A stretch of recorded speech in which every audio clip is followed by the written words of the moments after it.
Depression ఇది ఇప్పుడున్న యువతకి చాలా చాలా చాలా ఎక్కువగా ఉంటుంది. సిచ్యువేషన్స్ని హ్యాండిల్ చేయలేకపోవటం, ఇది నా టైం కాదు, ఈ టైంలో నేను ఏం చేస్తే బాగుంటుంది అనే దానికి వాళ్ళకి అర్థం కాక డిప్రెషన్లోకి వెళ్ళిపోయి చాలామంది పిల్లలు బాధపడుతూ ఉంటారు. సో అలాంటి నాట్ ఓన్లీ పిల్లలు, పెద్దవాళ్ళు కూడా సిచ్యువేషన్స్ని బేర్ చేయని సిచ్యువేషన్స్ ఉంటాయి. సో అలాంటి టైమ్స్లో ఏం చేయాలి డీటెయిల్గా చెప్పడానికి మనతో పాటు ఉన్నారు కశ్యప్ గారు. ఆయన అడిగి డీటెయిల్గా తెలుసుకుందాం. Hello sir. హలో అండి. సార్, ఈ టైం మంది కాదు, నాకు ఈ టైంలో నేను ఆశించింది రావాలి కానీ రాలేదు అనే టైంలో చాలా చాలా డిప్రెస్లోకి వెళ్ళిపోతూ ఉంటాం. సో ఆ టైంలో ఏం చేయాలంటారు? కాలం కలిసి రానప్పుడు, కాలం కాటు వేసినప్పుడు చెప్పండి. డైలాగ్స్. కాటు వేసేది కాలం కాదండి, కాలానికి కాలం కాటేదు. మనకొక ఎక్స్పీరియన్స్ అయినప్పుడు దాన్ని మనం ఏ దృష్టికోణంలో చూస్తున్నాం, అది గనక డిస్ట్రక్టివ్ దృష్టికోణం అయితే అప్పుడు కాటేస్తుంది. అర్థమవుతుందా? సో కాలం దానంతట అది కాటేది. డిప్రెషన్, ఫస్ట్ ఆఫ్ ఆల్ ఇది ఈ పదం అర్థం చేసుకోండి. చాలామంది ఈ పదాన్ని వాడేస్తున్నారు.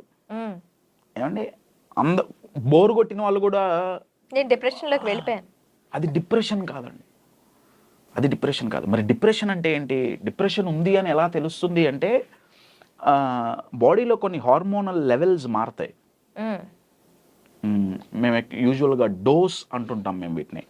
Dopamine, endorphin, serotonin and oxytocin, వీటిల్లో కొన్ని హార్మోన్స్ వాటి స్థాయి తగ్గిపోతుంది, ఉండాల్సినంత లెవెల్ ఉండదు.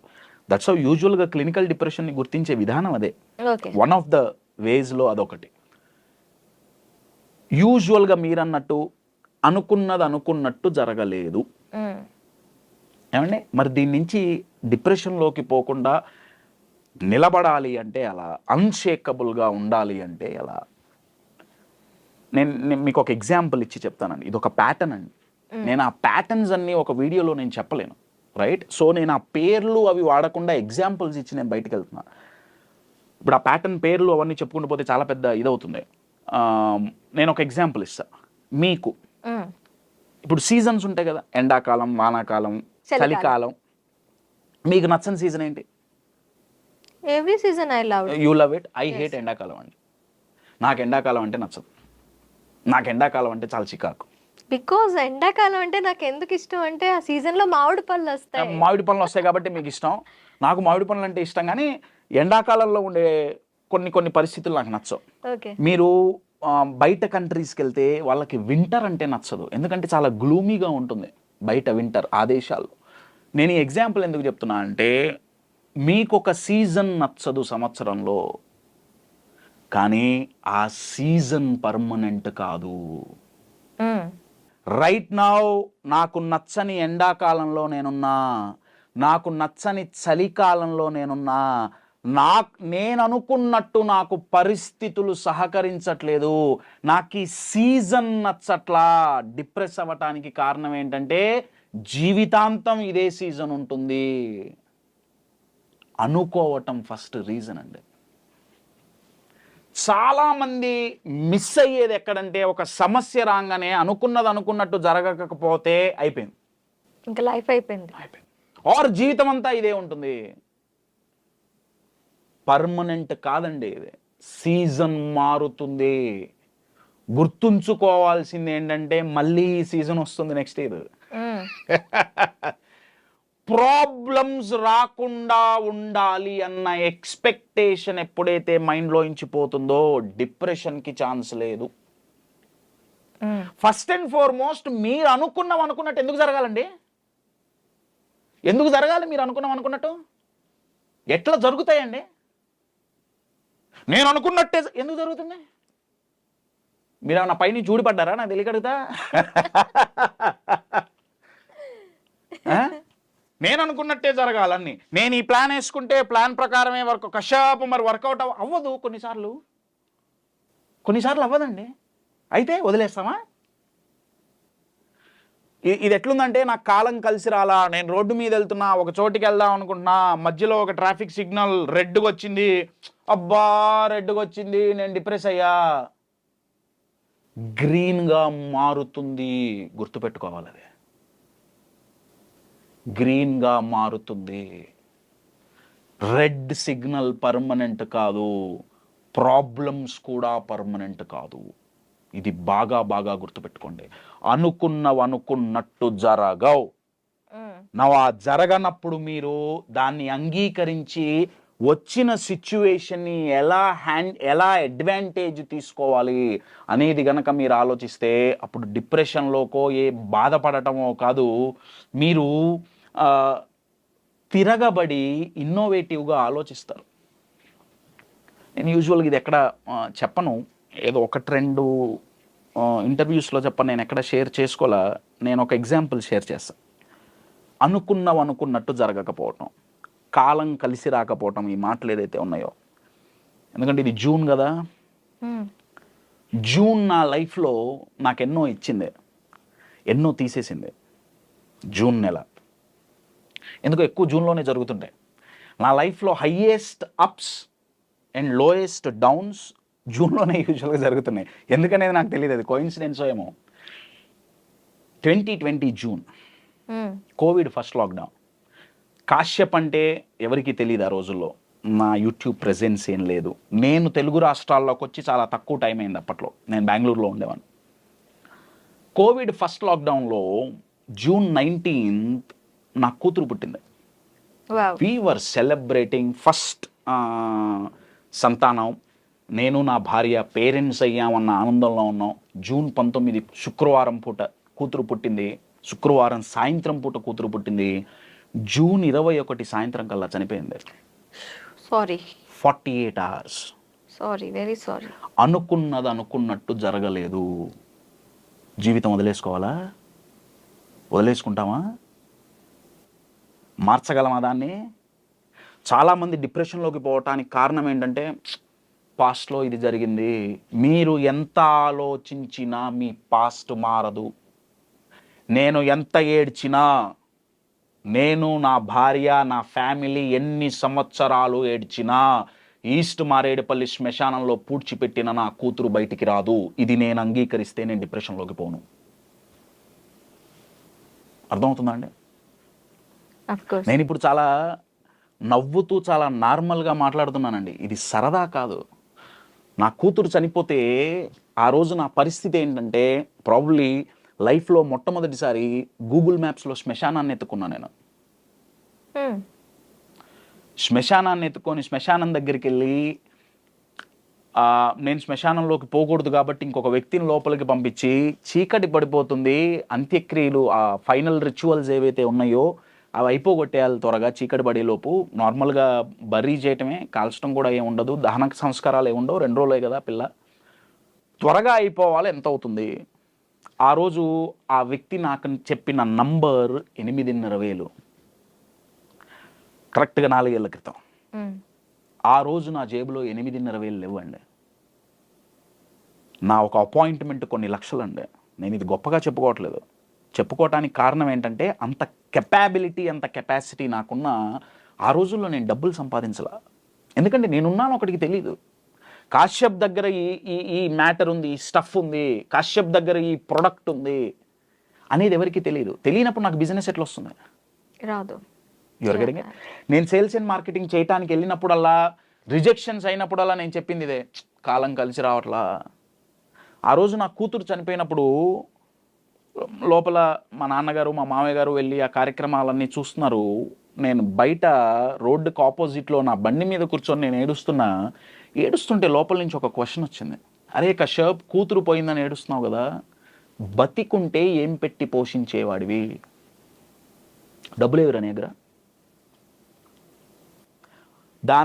దాని అంత్యక్రియలు చేయటానికి నీ దగ్గర 8,500,000 లేవు కదా. ఒకవేళ అది బతుకుంటే ఏం పెట్టేవాడివి నువ్వు దానికి? నీ కూతురికి ఏం పెట్టేవాడివి? నీ దగ్గర ఇంత టాలెంట్ ఉంది, ఇన్ని ఎబిలిటీస్ ఉన్నాయి, ఏంటి దానివల్ల లాభం ఏంటి? అప్పుడు మొదలైందండి నాలో ఫైర్. నా దగ్గరున్న ఎబిలిటీస్ నలుగురికి తీసుకెళ్లాల్సిందే. ఎంత కష్టం వచ్చినా హ్యూమన్ మైండ్ చెక్కు చెదరకుండా అన్షేకబుల్గా నిలబడగలదు. There are techniques, there are ways. నేను నిలబడగలదు. ఇది నేను నలుగురికి నేర్పియాలి. నా దగ్గర ఉన్న ప్రోడక్ట్ నేను నలుగురికి ఇవ్వాలి. అప్పుడు నా యూట్యూబ్ జర్నీ మొదలైందండి. ఎలా అన్నప్పుడు నాకు దొరికిన ఆన్సర్ యూట్యూబ్. ఓకే, అప్పుడు నా యూట్యూబ్ జర్నీ మొదలైంది. ఈ 4 years అంటే ఇది అయిన తర్వాత మొదలైంది. లాస్ట్ 2.5 yearsలో నా లైఫ్ చూసుకుంటే ఇట్స్ టోటల్ టర్న్ అరౌండ్ అండి. Total turn around. ఫినాన్షియల్గా కావచ్చు, ఇమోషనల్గా కావచ్చు. అంత లో ఉన్న టైం నుంచి now it's in very peak stage of my life. కారణం ఏంటయ్యా అంటే, కాలం కలిసి రానప్పుడు, అనుకున్నది జరగనప్పుడు, అనుకున్నది చెయ్యకుండా ఆపేయటమే ఓటమి.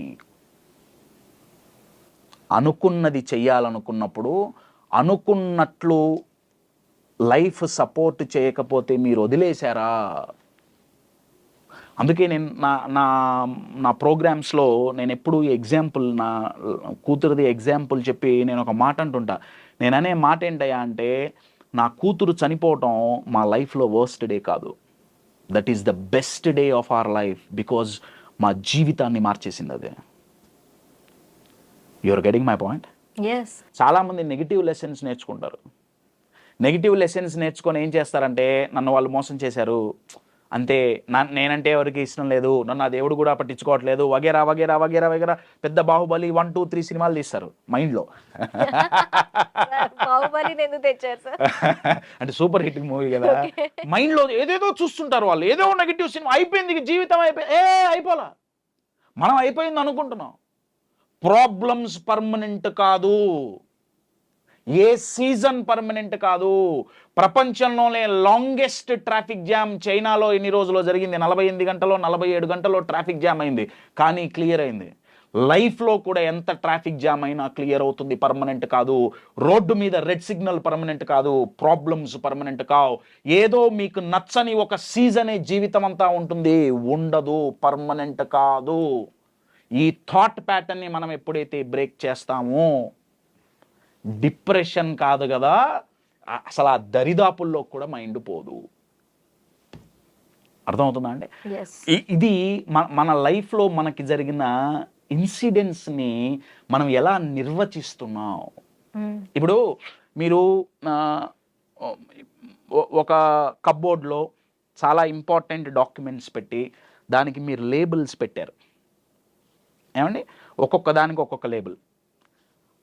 మీరు కొన్ని నెలల తర్వాత ఒకసారి ఆ కబోర్డ్ ఓపెన్ చూసి ఏ డాక్యుమెంట్ సెలెక్ట్ చేసుకుంటారు అనేది దాని మీద ఉన్న లేబుల్ మీద ఆధారపడి ఉంటుంది కదా. కరెక్ట్ కదా? లేబుల్ తప్పిస్తే సరైన గమ్యానికి వెళ్ళలేము. అంతే కదా. మన ఇన్సిడెంట్స్కి, లైఫ్లో జరిగే ఇన్సిడెంట్స్కి మనం ఏం లేబుల్ ఇస్తున్నాం? మనం ఎప్పుడైతే అది నెగిటివ్ లేబుల్ అని ఇచ్చామా, నా మైండ్ ఎతుకుతోంది.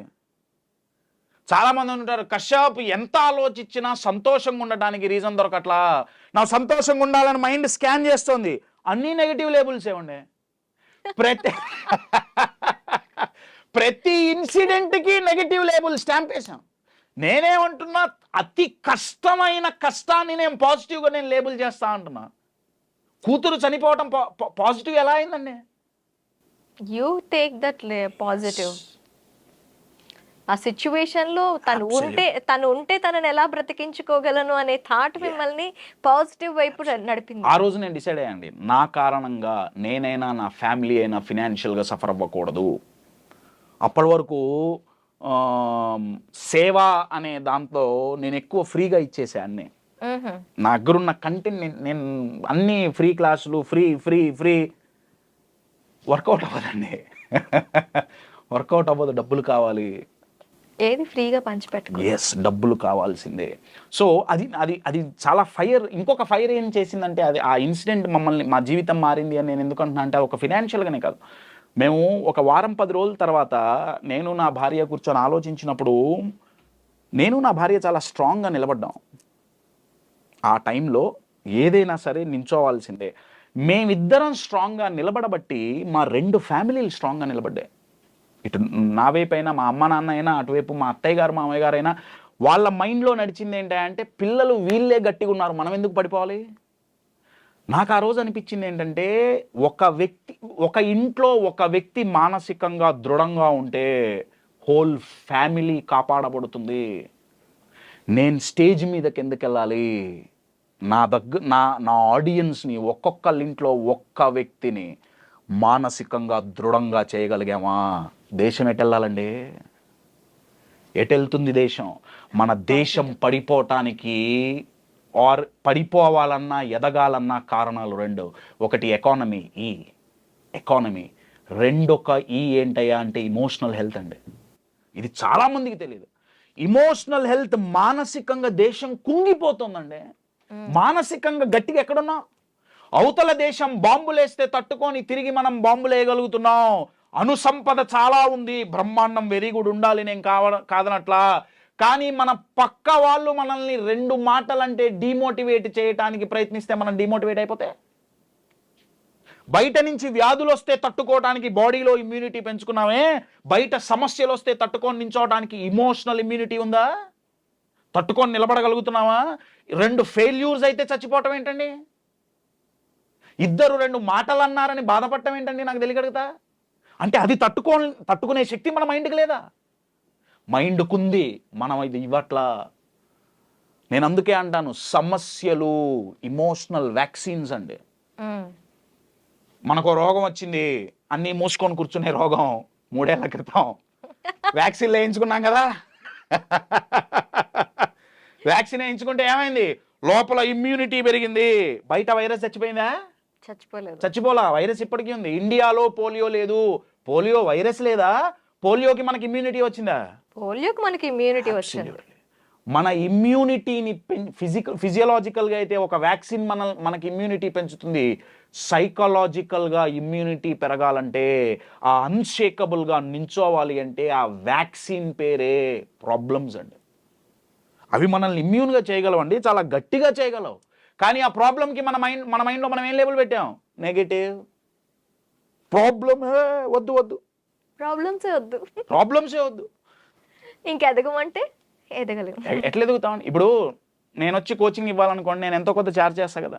మీకు ఇష్టమైన సబ్జెక్టు, మీకు ఇష్టమైన వ్యక్తి, ఆ సబ్జెక్ట్లో నిష్ణాతులు మీకు వచ్చి ఫ్రీగా నేర్పిస్తా అంటే ఎంత బాగుంటుందా, బాగుండదా? బాగుంటుంది. ఎలా ఎదగాలో నేర్పించే ఒక అద్భుతమైన కోచ్, లైఫ్ మనకి గిఫ్ట్ ఇచ్చే కోచ్, గ్రోత్ కోచ్ అంటా నేను. ఆ కోచ్ పేరే ప్రాబ్లమ్స్. ఫ్రీ అండి, ఫ్రీగా వచ్చి నేర్పిస్తున్నాయి ఎలా ఎదగాలో. కానీ మనం దాన్ని చూసే కళ్ళర్థం ఏంటి, ప్రాబ్లమ్స్ అంటే నెగిటివ్. ప్రాబ్లమ్స్ పాజిటివ్ కూడా కాదండి, నెగిటివ్ కూడా కాదు. Problems are productive, problems are growth coaches. So depression ఎక్కడి నుంచి వస్తుందండి, మైండ్ ఇలా ఉండే. మైండ్ గనక చాలా గట్టిగా ఉందనుకోండి, ఇప్పుడు భారతదేశాన్ని ఎవరు, ఏ దేశమైనా, ఏ శత్రు సైన్యమైనా అంత ఈజీగా ఎందుకు పాడు చేయలేకపోతుంది, ఎందుకంటే మన సైన్యం చాలా గట్టిగా ఉంది. బోర్డర్స్ మొత్తం చాలా అలర్ట్లో ఉన్నాయి, చాలా గట్టిగా ఉన్నారు. మన సైనికులు బలంగా ఉంటే అవతల వాళ్ళు ఎన్ని దాడులు చేసినా తట్టుకొని నిలబడటమే కాదు, తిరగబడి కొట్టగలం. మరి మానసికంగా బయట 4 మాటలు అన్నారు, వాళ్ళు ఒక 4 సైనికులు వస్తున్నారు, నీకు చేత కాదు, నీ వల్ల కాదు, నువ్వు దండగా, నువ్వు వేస్ట్, నువ్వు 4 సైనికులు వస్తున్నారు. నువ్వు ఆ సైనికులు మైండ్లోకి ఎంటర్ అవ్వకుండా ఇక్కడ మనం ఒక బోర్డర్ రెడీగా పెట్టుకోవాలండి. దాని పేరే బిలీఫ్, ఆత్మవిశ్వాసం, అదే కదా. సో అది బాగా ఉన్నప్పుడు డిప్రెషన్లోకి పోం. సో కంక్లూడ్ చేయటానికి కాలం ఎప్పుడూ కలిసి రాదు. మీరు అనుకున్నవి అనుకున్నట్టు ప్రతిసారి జరగవు. ప్రిపేర్ అవ్వండి మెంటల్గా. ప్లాన్ ఏ ఎప్పుడైతే పోతుందో ప్లాన్ బి ఖచ్చితంగా ఉండాలి. ప్లాన్ జెడ్ వరకు ఉన్నా కూడా ఒక్కోసారి ఫెయిల్ అయితే, ప్లాన్స్ ఫెయిల్ అయితే ఏదో ఒక టైంలో ప్లాన్లు ఫెయిల్ అవ్వకుండా ఉండవు. మీరు ఎన్ని ప్లాన్లు పెట్టుకున్నా కానీ that is the rule of nature అండి. దేర్ లైఫ్లో సమస్యలు ఉంటాయి, లైఫ్లో కష్టాలుంటాయి, బిజినెస్లో నష్టాలుంటాయి, రిలేషన్షిప్లో గొడవలుంటాయి. మెంటల్గా ప్రిపేర్ అవ్వండి, పారిపోవటానికి కాదు, సమస్య వచ్చినప్పుడు, కష్టం వచ్చినప్పుడు, నష్టం వచ్చినప్పుడు, గొడవ వచ్చినప్పుడు కుంగిపోయి పడిపోకుండా దీని నుంచి ఎలా బయటపడాలి, దీన్ని ఉపయోగించుకొని ఎలా ఎదగాలి అని మెంటల్గా ప్రిపేర్ అయ్యారా? కష్టాలు, నష్టాలు, సమస్యలు వస్తాయని మనం భయపడం. అప్పుడు నలుగురి దగ్గరికి పోయి అడుక్కునే బాధ తప్పుతుంది. అయ్యా నేనేం చేస్తే నా కష్టాలు పోతాయి, అయ్యా నేనేం పెట్టుకుంటే కష్టం పోతుంది, నేనేం చేస్తే ఏ రంగు చొక్కా వేసుకుంటే నా కష్టం పోతుంది, నా ఫోన్ నంబర్లో ఏ నంబర్ మారిస్తే నా లైఫ్ బాగుంటుంది. మీ ఫోన్ నంబర్లు మార్చుకున్నా, మీరు ఎన్ని నంబర్లు చేతి మీద రాచుకున్నా కష్టాలు నష్టాలు రాని జీవితం ఉండదు, వస్తాయి. గుర్తుపెట్టుకోండి. Yes, absolutely. క్రికెట్లో బాల్ ఫాస్ట్గా వస్తుందండి, నువ్వు బాల్ ఫాస్ట్గా వేద్దు నాకు దెబ్బ తగులుతుంది అంటాడా? వాడు లెగ్ ప్యాడ్స్, హెల్మెట్ అన్నీ పెట్టుకొని పోతాడండి. మరి లైఫ్ అనే ఆట ఎట్లా ఆడుతున్నావు? ప్రతి బాల్ ఈజీగా రావాలి. ఈజీగా వచ్చినప్పుడు 6 కొడితే నువ్వెక్కడ ప్లేయర్ అండి? నాకు తెలియదు కదా. ఛాంపియన్ అంటే ఎవడు? బౌలింగ్ పిచ్లో కూడా సెంచరీ కొట్టగలిగిన వాడు ఛాంపియన్ అండి. పిచ్ బాలేదని ఇది చేస్తే. క్రికెట్లో మాత్రం మనకి మ్యాచ్ ఎక్సైటింగ్ ఉండాలి, బాల్కి ఎక్సైట్మెంట్ కావాలి. అవతల బౌలర్ టఫ్గా వేస్తే మన బ్యాట్స్మెన్ దాన్ని తిప్పి 6 కొడితే మనం ఎగురుతాం. మన లైఫ్లో ఏం చేస్తున్నాం? బాల్ స్లోగా రావాలి, ఈజీగా రావాలి, కానీ కొడితే 6 కావాలి, కానీ బాల్ మాత్రం టఫ్గా రాకూడదు. Okay, you are getting my point my dear friends. నేను అందుకే చెప్తాను, ఎప్పుడు బాగా గుర్తుపెట్టుకోండి, లైఫ్లో ఎదగాలన్నా, లైఫ్లో బాగుండాలన్నా అర్థం కావాల్సింది ఏంటంటే మన జీవితాన్ని కంట్రోల్ చేసేది మన పరిస్థితి కాదు, మన మైండ్. అబ్సల్యూట్లీ. మన గ్రహస్థితి కాదు, మన మనస్థితి. ముందు మనస్థితి మీద పని చేయండి. ఎందుకంటే మనస్థితి మన కంట్రోల్లో ఉందండి, పరిస్థితులు మన కంట్రోల్లో లేవు. గ్రహస్థితి 99% మన కంట్రోల్లో లేదు. నాకు బాధ, కోపం కలిగేది ఎక్కడంటే మన చేతిలో ఉన్న మన మనస్థితిని మార్చుకోకుండా, మేనేజ్ చేయకుండా, కంట్రోల్ చేయకుండా వీటి మీద పడ్డారు ఇప్పుడు జనాలంతా. పరిస్థితులు మారాలి, గ్రహస్థితులు మారాలి, రాశి చక్రంలో ఉన్న రాహుకేతువులు మారాలి. మైండ్లో ఉన్న డౌటు, భయమే అతిపెద్ద రాహుకేతువు. వాళ్ళని తీసేయండి. ఎందుకు తీయమండి? ఒకప్పుడు అనేవాళ్ళు గాల్లో దీపం పెట్టి దేవుడా నీదే దిక్కు అనేవాళ్ళు. గాల్లో దీపం పెట్టి దేవుడా నీదే దిక్కు అంటే తప్పు, అంటే నీ ప్రయత్నం నువ్వు చేయాలి. ఇప్పుడు కనీసం దీపం కూడా పెట్టట్లా, దీపం కూడా ఎవరో పెట్టట్లా, దీపం కూడా పెట్టట్లా. దీపం పెట్టకుండా దేవుడే రావాలి, దీపం వెలిగేయాలి, ఆయనే చేతులు పెట్టాలి. నేనేం చేస్తా? ఒక ఉంగరం పెట్టుకుంటా అంతే, ఫోన్ నంబర్ మార్చుకుంటా అంతే. మారిపోవాలి జీవితం అంతా, మనస్థితినే మార్చుకోను. అరే what non sense is this అండి? ఆలోచించండి ఒకసారి. నేను దానికి అగెయిన్స్ట్ కాదండి, నేను దానికి అగెయిన్స్ట్గా నేను మాట్లాడలే. నేనేమంటున్నా అంటే హ్యూమన్ బీయింగ్కి అది దేవుడైనా యూనివర్స్ అయినా సరే ఇచ్చిన ఒక అద్భుతమైన గిఫ్ట్ ఏంటయా అంటే మైండ్ అండి, మన మనస్థితి. దాన్ని మనం బాగు చేసుకుంటే లైఫ్ చాలా బాగుపడుతుంది. Okay, oh yes. Thank you sir.